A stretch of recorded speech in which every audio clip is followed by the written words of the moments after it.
계시록 2장 에베소 교회를 오늘 마무리하도록 하겠습니다. 그러니까 처음 사랑을 잃었던 에베소 교회에게 주님은 회개를 촉구했었죠, 그죠? 계시록 2장 6절 한 목소리로 읽어보도록 하겠습니다. 계시록 2장 6절 시작. 그러나 내게 이것이 있으니 그것은 곧 네가 니골라 당의 행위를 미워하는 것이라 나도 그것을 미워하노라. 주님은 에베소 교회에게 처음 사랑을 회복하기 위한 회개 말씀을 하시면서 이 에베소 교회의 좋은 점 한 가지를 지적해 주셨단 말이에요. 근데 그것도 주님께서도 미워하시는 건데 에베소 교회도 그것을 미워한다고 그렇게 말씀해 주시는데 바로 니골라 당의 행위라고 말씀을 하고 있습니다. 당시 에베소 교회 이때에 니골라 당이라는 무리가 기득권을 가지면서 교회를 어지럽혔어요. 니골라 당 알죠? 뭐 공산당, 민주당, 뭐 이런 식으로 당. 니골라 당은 정복하다라는 니코라는 그리스어하고 백성을 뜻하는 라오스. 그래서 니콜라오스. 요 단어가 니골라인데 한마디로 이제 백성을 정복하다라는 뜻을 갖고 있어요. 근데 이게 백성들을 정복하다라는 이 말이 교회 용어로 쓰이면 일반 성도를 억누르는 자들이라는 뜻을 갖고 있는 것이에요. 다시 말하면 성직자와 평신도를 나누는 그러한 일이 있었다는 것이에요. 성직자와 평신도 이것을 나누어서 차이를 두고 이 성직자라는 자가 평신도 위에서 군림하고 있는 그러한 일을 주님이 지적을 하셨고 미워하셨는데 에베소 교회도 그러한 니골라 당을 미워했다고 합니다. 그 예수님이 초림 때에 유대인 그 종교 지도자들을 향해서도 그런 말씀을 하셨잖아요. 요한복음 12장 43절에 보면 너희들이 사람들의 칭찬을 하나님의 칭찬보다 더 사랑했다고 그런 말을 하거든요. 유대인 종교 지도자들도 평민하고 자기들하고 이렇게 구분을 줬던 것이에요. 그리고 마태복음 23장 7절하고 8절에도 보면 이 종교 지도자들은 공적으로 인사받는 것을 좋아했대요. 그리고 사람들로부터 랍비로 일컬음 받기를 좋아했던 자들이라고 합니다. 랍비, 스승님으로 이렇게 일컬음 받는 것을 좋아했단 말이에요. 하지만 예수님은 너희가 그렇게 하는 일들은 잘못된 전통이라고, 그래서 너희 전통이 하나님의 말씀을 무효화시킨다고 그렇게 책망을 하셨습니다. 지금 제독교회들은 일반 제독교회들을 보면은 성직자와 평신도를 나누는 그러한 교회들이 많다는 것이에요. 그래서 우리는 이 주님의 교리에서 곁길로 가는 자들의 그 행위를 우리도 미워해야 하는 것이에요. 왜냐하면 성경에는 성직자나 평신도라는 말이 없어요. 그죠? 모든 성도는 그리스도의 몸 안에 있을 뿐이라고 고린도전서 12장 13절에 말씀하고 있습니다. 그런데 주후 180년경에 이제 초대 교부라는 사람들이 있었거든요. 사도들이 다 죽고 난 이후에 이제 교회를 형성했던 그 성도들을 초대 교부라고 불러요. 그 사람들 중에는 이레니우스 그리고 히포리투스라는 사람이 있었는데 그 사람들이 이제 주석을 써가지고 그런 얘기를 하거든요. 여기 니골라 당이라는 것은 사도행전 6장 5절에 보면 7 집사 중에 하나가 니골라인데 그를 따르는 자들이라고 이렇게 주장을 합니다. 그런데 뭐 이름이 같다고 해서 꼭 그렇다고는 볼 수 없는 것이죠. 그리고 이제 그 요세비우스라는 사람이 있는데 그 사람은 이제 교회사를 쓴 사람이에요. 그래서 장로교 신학교를 들어가면 이 유세비우스의 교회사를 공부하거든요. 그래서 그 교회사의 노선을 장로교까지 이렇게 이어져 온 것으로 가르친단 말이에요. 근데 유세비우스라는 이 사람이 쓴 교회사에 보면 이 니골라당의 분파가 잠시 활동했지만 오랫동안 지속하진 못했다고 이렇게 기록을 하거든요. 잠깐 있었다고.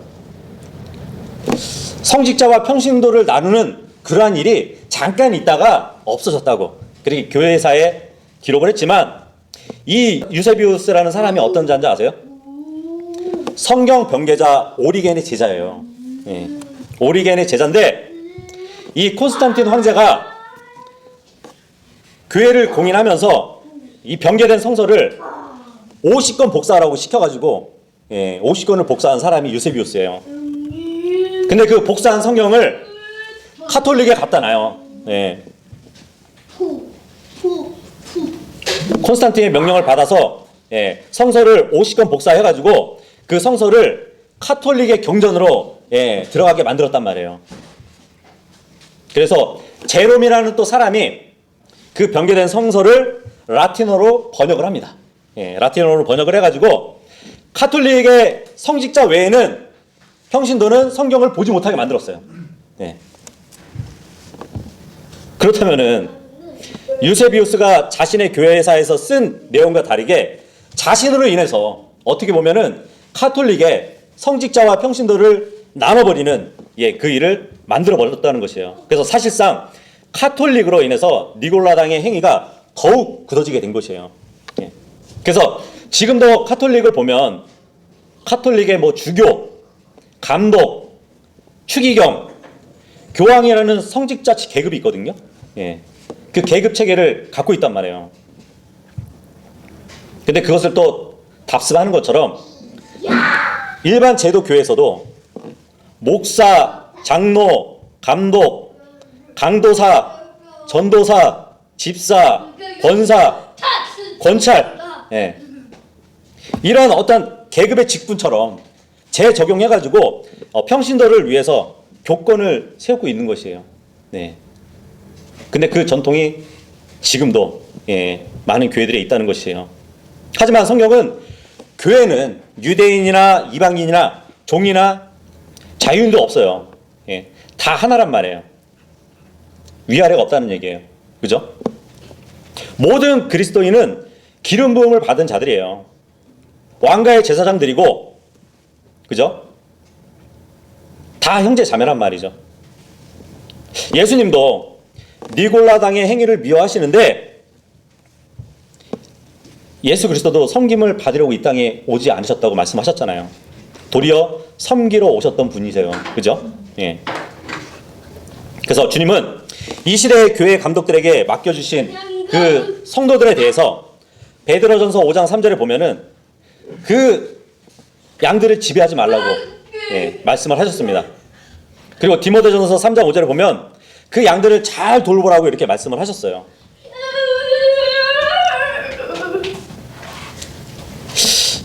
그래서 지금 에베소 교회는 주님이 첫사랑을 버렸다 하시면서 책망을 하셨을 때 그래도 우리는 주님이 미워하시는 니골라당의 행위를 우리도 미워하니까 주님이 또 우리를 더 생각해 주지 않으실까 이렇게 생각할지 모르겠지만,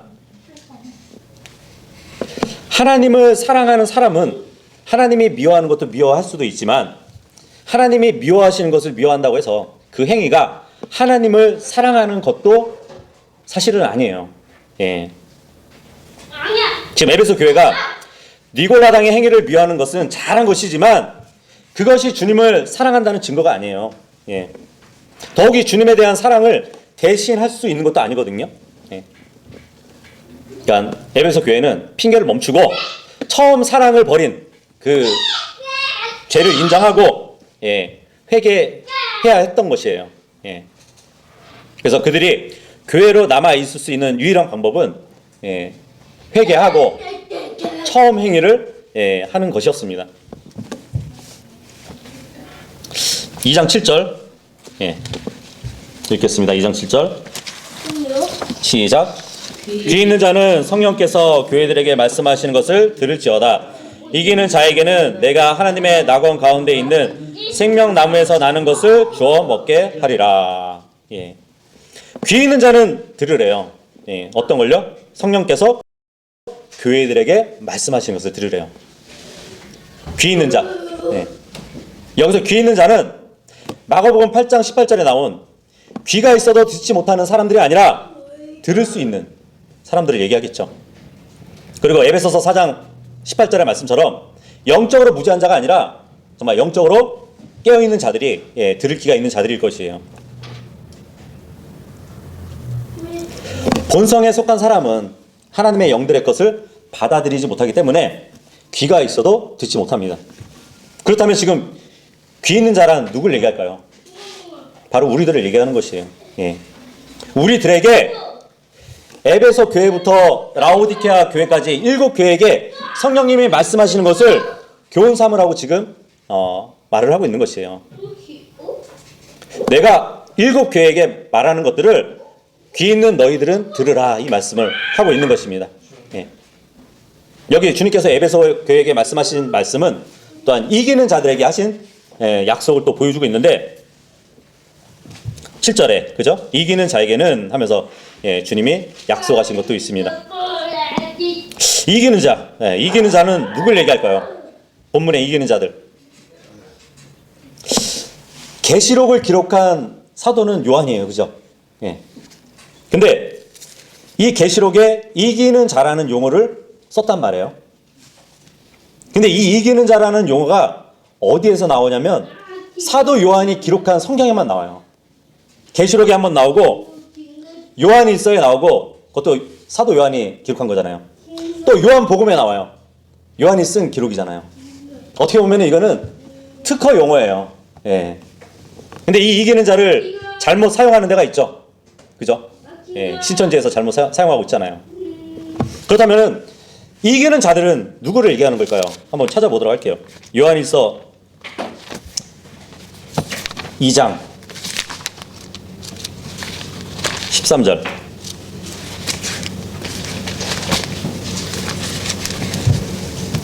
요한일서 2장 13절하고 14절 보시면, 아버지들아, 내가 너희에게 쓰는 것은 너희가 처음부터 계신 그분을 알았기 때문이라.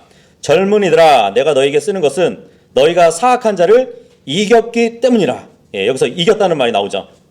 어린 자녀들아, 내가 너희에게 쓴 것은 너희가 아버지를 알았기 때문이라. 아버지들아, 내가 너희에게 쓴 것은 너희가 처음부터 계신 그분을 알았기 때문이라. 젊은이들아, 내가 너희에게 쓴 것은 너희가 강하고 또 하나님의 말씀이 너희 안에 거하며 너희가 그 사악한 자를 이겼기 때문이라. 예. 이기는 자들이 나오잖아요, 지금. 누구를 얘기하는 거죠? 교회를 얘기하는 것이에요, 교회. 예. 교회가 누구를 이겼냐면 저 사악한 자를 이겼대요.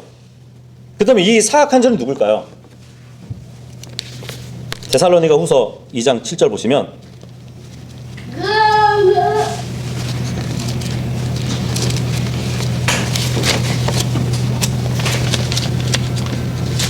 데살로니가 후서 2장 7절에서 10절까지 보시면, 불법의 신부가 이미 일하고 있으나 다만 지금 맡고 있는 이가 막되 길에서 옮겨질 때까지 막으리라. 저 뒤에 저 사악한 자 나오죠. 사악한 자.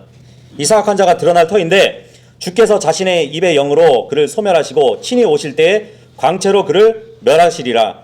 그가 오는 것은 사탄의 활동에 따라 모든 권능과 표적들과 거짓 이적들과 불의의 모든 속임수와 함께 멸망하는 자들에게 오는 것이니 이는 그들이 진리의 사랑을 받아들이지 아니하여 구원받지 못하였기 때문이라. 여기 보니까 사악한 자가 드러난대요. 대환란 때 사악한 자가 드러나는데 예수님이 재림하실 때 이 사악한 자는 멸망당한다고 그렇게 말씀을 하고 있죠. 근데 이 사악한 자는 누구겠어요? 앞으로 대환란 때 나올 짐승을 얘기하는 것이거든요. 적그리스도를 얘기하는 것이에요. 앞으로 우리는 적그리스도를 주님이 재림하실 때 그들을 이길 것이거든요. 근데 이미 이긴 자로 말씀해 주고 있는 것이거든요. 물론 대환란 끝에 적그리스도를 이기게 되지만 요한일서 4장 3절 4절 보시면 지금도 많은 적그리스도의 영들이 있어요.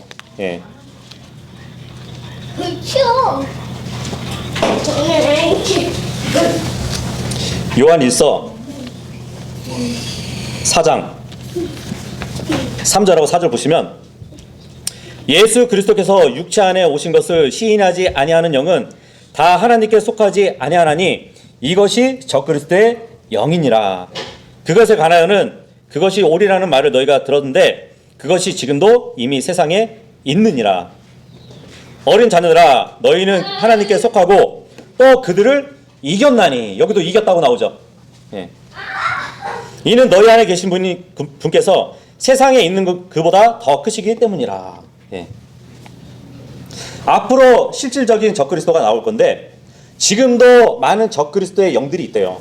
예. 하지만 우리가 그들을 이긴대요. 예. 왜냐하면 우리 안에 계신 그분께서 세상에 있는 것보다 크시기 때문이래요. 자, 그렇다면은 이기는 자들은 교회고 뭘 이기냐면 적그리스도를 이기고, 그러니까 앞으로 한 적그리스도가 올 때 그를 이길 것이고, 지금의 많은 적그리스도의 영들이 있는데 그들을 이기는 자들이 바로 교회라는 얘기예요. 적그리스도를 이기는 자. 저기 과천에 있는 그 할아버지가 아니라 교회를 말하는 것이에요. 물론 나중에 계시록 13장 7절에 보면 적그리스도가 미래의 환란 성도들하고 이제 싸워서 이길 권세를 한번 받긴 해요. 하지만 우리 교회 앞에서는 패배한 자예요. 패배한 자.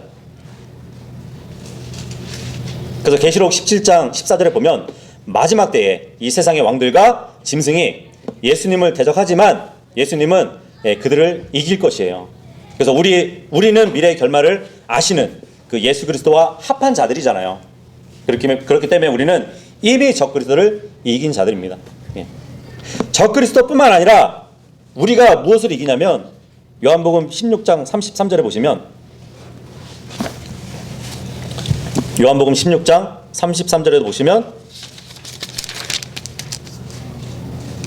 너희에게 이 일들을 말한 것은 너희가 내 안에서 화평을 얻게 하려 함이니라. 세상에서는 너희가 환난을 당할 것이나 기운을 내라. 내가 세상을 이겨오너라. 그러거든요. 예수님이 세상을 이기셨어요. 근데 그 예수님의 몸이 우리예요. 그럼 우리도 세상을 이긴 거잖아요. 그죠? 요한일서 5장 4절도 한번 가서 보시면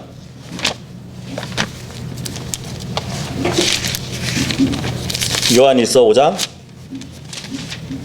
4절하고 5절 보시면 이는 무엇이든지 하나님에게서 태어난 것은 세상을 이기기 때문이라.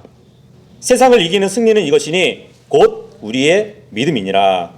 예수님께서 하나님의 아들이심을 믿는 자가 아니면 세상을 이기는 자가 누구냐 그러잖아요.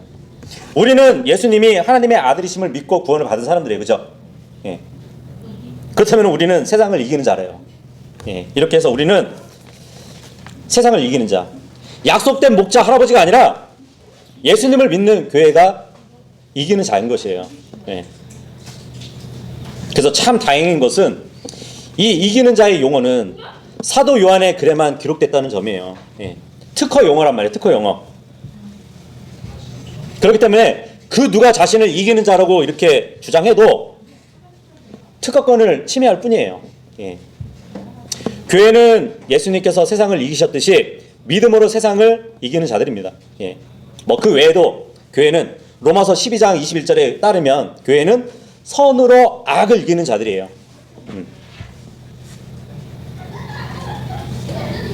어쨌든 교회는 현재에도 적그리스도의 영을 가진 자들과 그들의 세상하고 영적 전쟁을 벌이지만 이미 이긴 싸움을 하는 자들이라고 우리는 볼 수 있습니다. 근데 계시록 전체를 보면 이기는 자에게는 8가지의 약속이 있어요. 계시록 2장 7절에 보면 이기는 자는 생명나무를 받아 먹는데요. 그리고 2장 11절에 보면 이기는 자는 둘째 사망의 해를 입지 않는데요. 그리고 계시록 2장 26절에 보면 이기는 자는 민족들을 다스릴 권능을 받습니다. 그리고 3장 5절에 보면 이기는 자는 흰 옷을 입어요. 그리고 3장 12절에 보면 하나님의 성전의 기둥으로 삼아주세요. 그리고 3장 21절에 보면 예수님의 왕자와 함께 앉을 자격을 받습니다.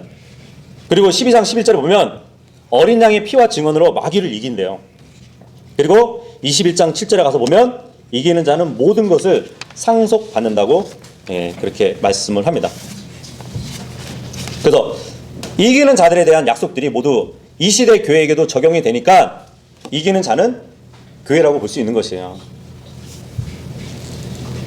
그런데 우리가 저번 시간에도 말씀드렸다시피 이 7교회를 통해서 이중적인 적용이 된다고 했잖아요. 지금 현재 우리 교회를 말씀하시면서 대환란 때의 성도들의 모임을 이렇게 같이 겹쳐서 보여준다고 말씀을 드렸잖아요. 예. 그러니까 계시록의 특성상 교회에 관한 말씀은 주님의 몸된 교회하고 환란 성도의 모임 교회에 이중 적용이 된다는 것이에요. 그렇다면 이 이기는 자들의 약속은 환란 기간에 주님의 일들을 끝까지 지키고 이기는 성도들에게도 주어지는 약속이라고 또 보시면 됩니다. 계시록 12장 10절 11절 보시면 그들이 어린 양의 피와 자기들의 증언의 말로 그를 이겼으며 그들이 죽기까지 자기 생명을 사랑하지 아니하였도다. 그러므로 하늘들과 그것들 안에 거하는 자들아 너희는 즐거워하라. 그러나 땅과 바다에 거하는 자들에게는 화가 있으리로다. 이는 마귀가 자기에게 때가 조금만 남은 줄 알므로 크게 진노하여 너희에게 내려갔기 때문이라. 여기 보니까 11절에 보니까 여기서도 이긴다는 말이 나오죠. 그죠? 여기서 그들 하는 것은 환란 성도들을 얘기하는 거거든요. 대환란 때 그 대환란 성도들이 어린 양의 피와 자기들의 증언의 말로 이겼대요. 예.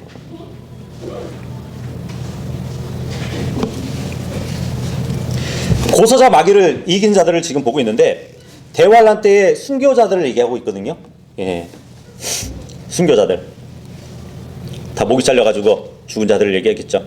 그 뒷장 넘기면 15장 2절에 보시면 또 내가 보니 불 섞인 유리바다 같은 것이 있는데 짐승과 그의 형상과 그의 표와 그의 이름의 수를 이기고 승리한 자들이 하나님의 하프들을 가지고 유리바다 위에 서서 이 말씀을 하고 있습니다. 그러니까 대환란 때 순교당한 자들이 짐승과 그의 형상과 그의 표와 그의 이름을 이긴 자들이래요. 예.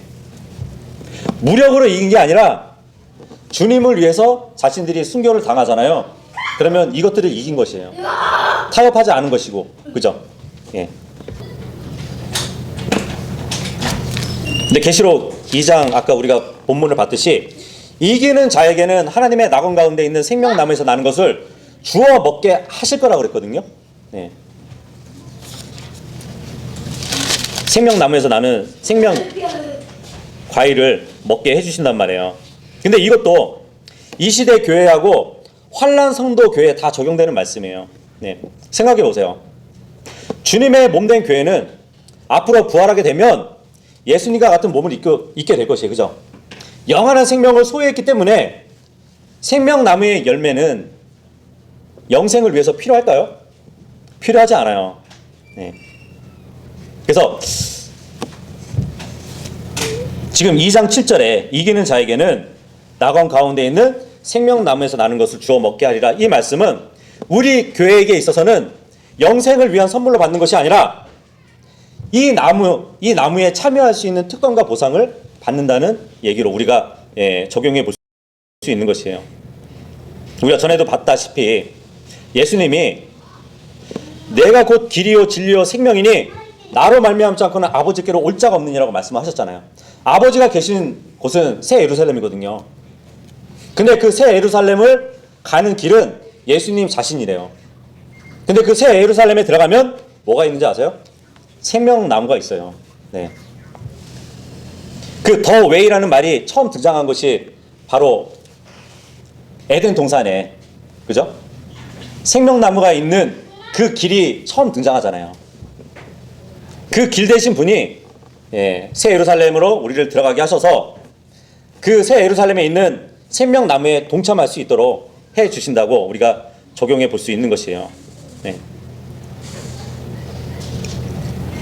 반면에 이제 환란 성도들에게는 직접적인 약속이 되겠죠. 그죠? 예. 대환란 때 순교당했던 이 성도들은 다시 부활하고 나서 생명의 연장을 위해서는 생명나무의 열매가 필요해요. 네. 어쨌든 그렇게 두 가지로 우리가 적용해 볼 수 있는 것이에요. 우리가 이제 그 에베소 교회를 3시간에 거쳐서 봤는데, 교회사적으로 보면 이 에베소 교회는 사도 시대부터 초대 교회에 해당되는 그 기간이라고 볼 수 있습니다. 어쨌든 주님은 에베소 교회에게 처음 주님을 만났을 때 그 기쁨과 감격과 그때 행했던 그 사랑으로 돌아가야 한다고 말씀을 하고 있어요. 그래서 처음 사랑을 잃어버린 그 에베소 교회에게 어디서부터 떨어졌는지 기억하고 회개해서 처음 행위로 옮기라고 말씀을 하고 있습니다. 그래서 이 지금 에베소 교회에게 향한 말씀에 보면은 온전한 회개를 위한 3단계를 보여준단 말이에요. 5절에 보면 네가 어디서 떨어졌는지 기억하래요. 기억하라. 리멤버죠. 리멤버. 내 믿음이 어디서부터 잘못되었는지 생각해야 된다는 것이에요. 정확한 진단을 내려야 정확한 치료를 받을 수 있겠죠. 우리도 제 유혹에 따라 살다가 정말 믿음 생활에 문제가 생겼는지, 아니면 너무 바쁘게 살다가 정말 믿음을 잃어버렸는지 우리도 기억해 볼 필요가 있어야 돼요. 리멤버 해야 된다는 것이에요. 만약에 기억했다면, 내가 어디서부터 지금 떨어졌는지 기억을 했다면 회개해야 돼요. 회개. 그래서 5절에 보면 기억하고 리멤버, 회개하며 리펜트 그러거든요. 회개라는 것은 가던 길을 돌이키는 거잖아요. 그죠? 돌이키라는 것입니다. 뭐 이방 땅에서 막 허랑방탕하게 살았던 그 탕자와 같이 아버지의 사랑을 기억하고 그 아버지 집으로 돌아가려고 결단한 것처럼, 우리도 어디에서 문제가 발생했는지 깨달았으면 이제 돌아서는 결단을 해야 되는 것이에요. 그리고 회개의 마지막은 처음 행위를 가지라는 것이에요. 처음 행위를 가진다는 것은 처음 가지고 있던 그 믿음의 자리로 돌아가는 것이에요. 리무브. 다시 그 자리로 옮겨야 되는 것이에요. 그래서 이 영어 킹제임 성경을 보면 이게 참 입에 딱딱 달라붙지 않나요? 리멤버, 리펜트, 리무브.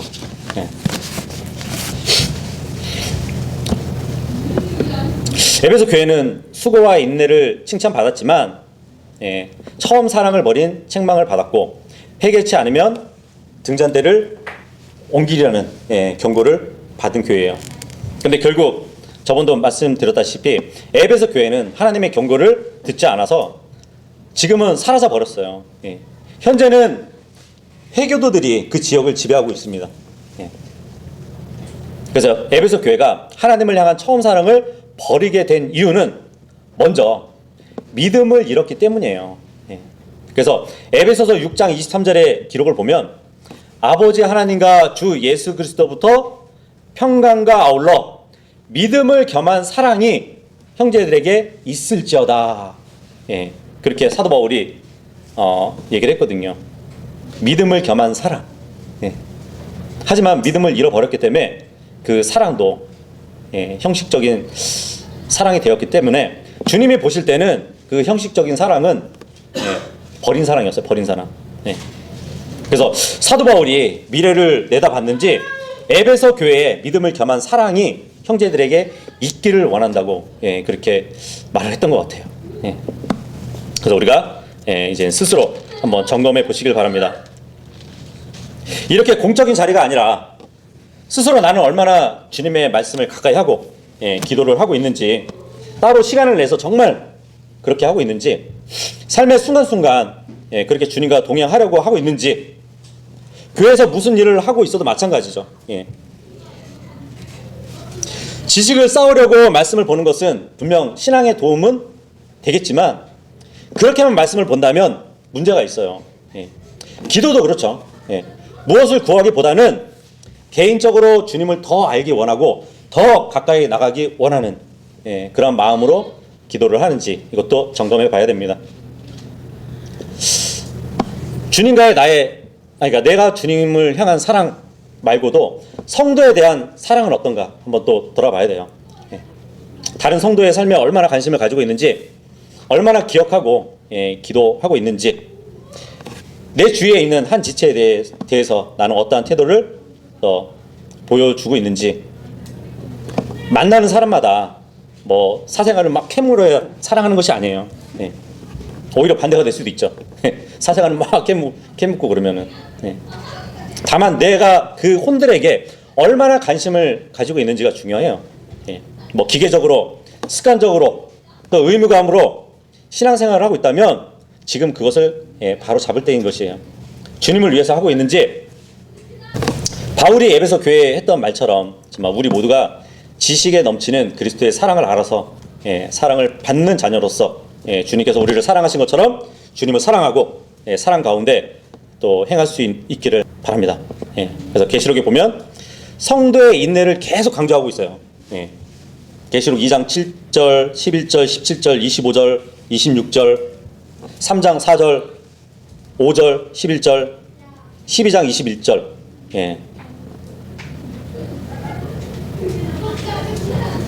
그래서 우리 성도는 인내를 가지고 주님을 섬겨야 되는데, 이 에베소라는 이름에는 온전히 목적된 이런 뜻도 있고 바람직한 이 뜻도 있어요. 근데 한 가지 뜻이 더 있는데 인내라는 뜻이 있어요.